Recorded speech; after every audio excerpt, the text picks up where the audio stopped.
이 콘텐츠는 언론에 공개된 정보를 바탕으로 한 분석적 시각을 담은 것으로 구단이나 선수의 공식 발표가 아닙니다. 쿠싱은 왜 취업 사기라는 별명을 얻었는가? 하나를 떠나는 투수를 둘러싼 엇갈린 시선들. 1. 취업 사기, 자조인가, 애정인가? 스포츠에서 팬들이 선수에게 붙이는 별명은 그 선수를 어떻게 바라보는지를 압축적으로 보여준다. 쿠싱에게 붙은 취업 사기라는 표현은 얼핏 부정적으로 들리지만 이 맥락에서는 정반대의 뉘앙스를 갖는다.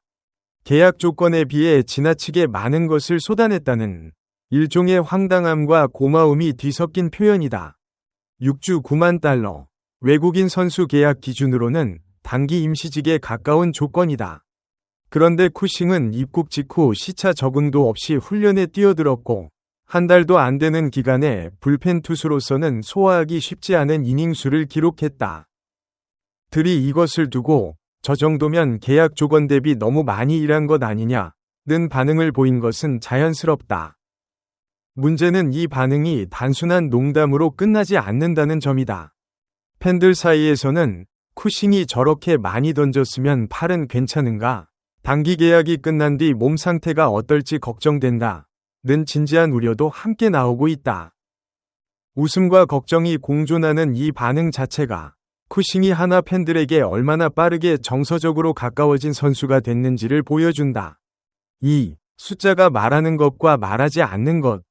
쿠싱의 최종 성적을 보면 표면적으로는 평범하다. 평균 자책점 4.58이라는 수치만 놓고 보면 특별히 인상적이라고 말하기 어렵다. 그런데 이 숫자를 그대로 받아들이는 팬은 많지 않다. 왜 그럴까? 불펜 한정 평균 자책점 3.78이라는 수치가 하나의 단서가 된다. 선발로 나선 단 한 경기가 전체 평균 자책점을 끌어올린 구조이기 때문이다.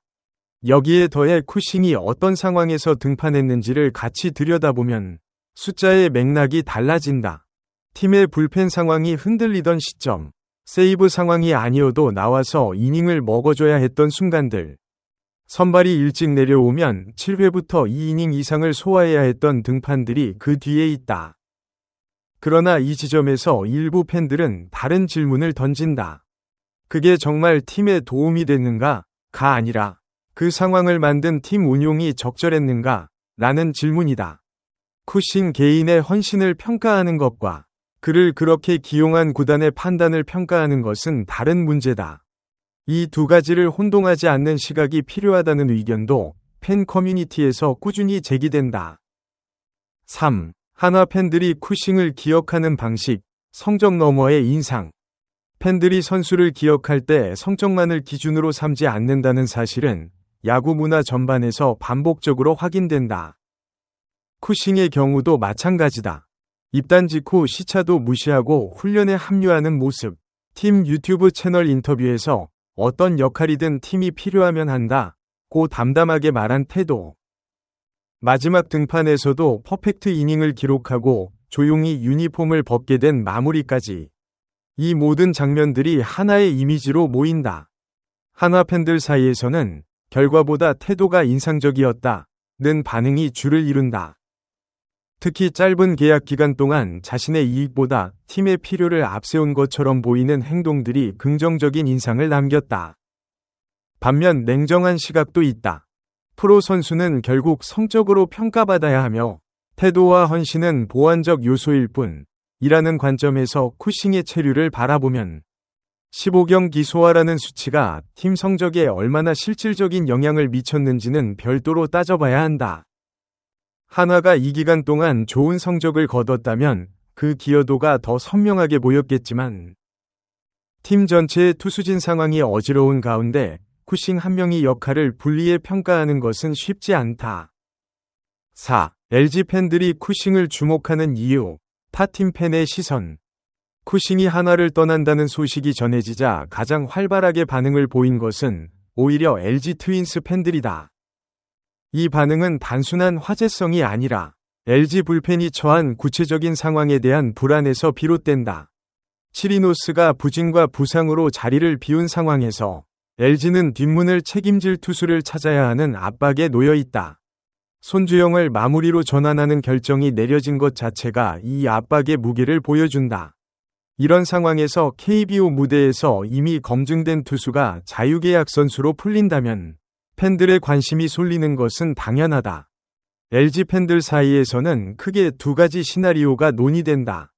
첫 번째는 쿠싱을 불펜 마무리 혹은 셋업맨으로 영입하고 손주영을 다시 선발 로테이션에 돌려보내는 방안이다. 두 번째는 쿠싱을 선발 자원으로 활용해 로테이션의 깊이를 더하는 방안이다. 두 시나리오 모두 LG의 현재 니즈에 대응하는 논리를 갖고 있지만 쿠싱이 하나에서 너무 많은 공을 던진 이후 어떤 상태로 이 제안을 받을 수 있을지는 불확실하다. 여기서 타팀 팬들이 쿠싱을 바라보는 시선은 하나 팬들과 결이 다르다. 감사와 아쉬움이 아니라 필요와 가능성이라는 실용적 관점이다. 이 차이 자체가 한 선수가 팀에 따라 얼마나 다른 의미를 가질 수 있는지를 보여주는 장면이다.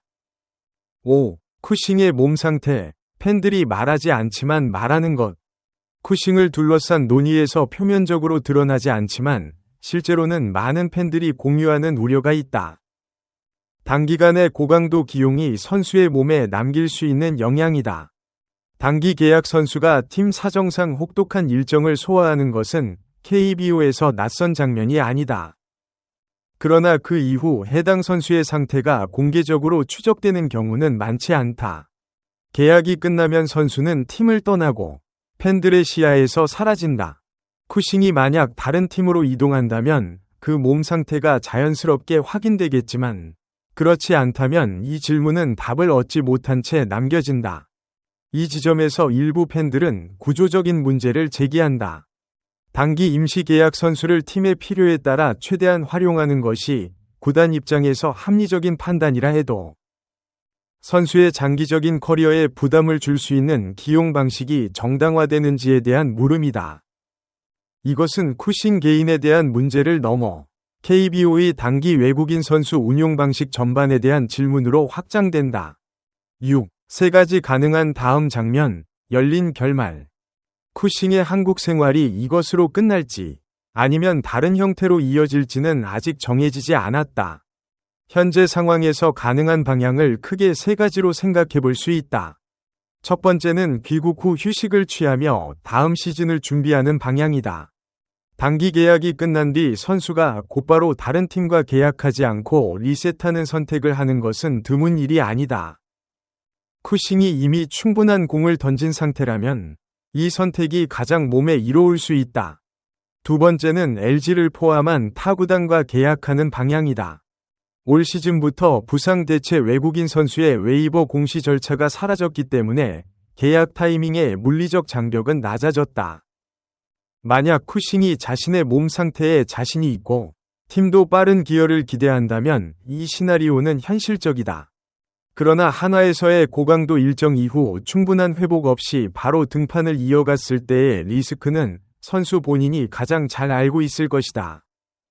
세 번째는 가장 조용한 결말로 쿠싱의 한국 생활이 한화에서의 체류로 마무리되는 것이다.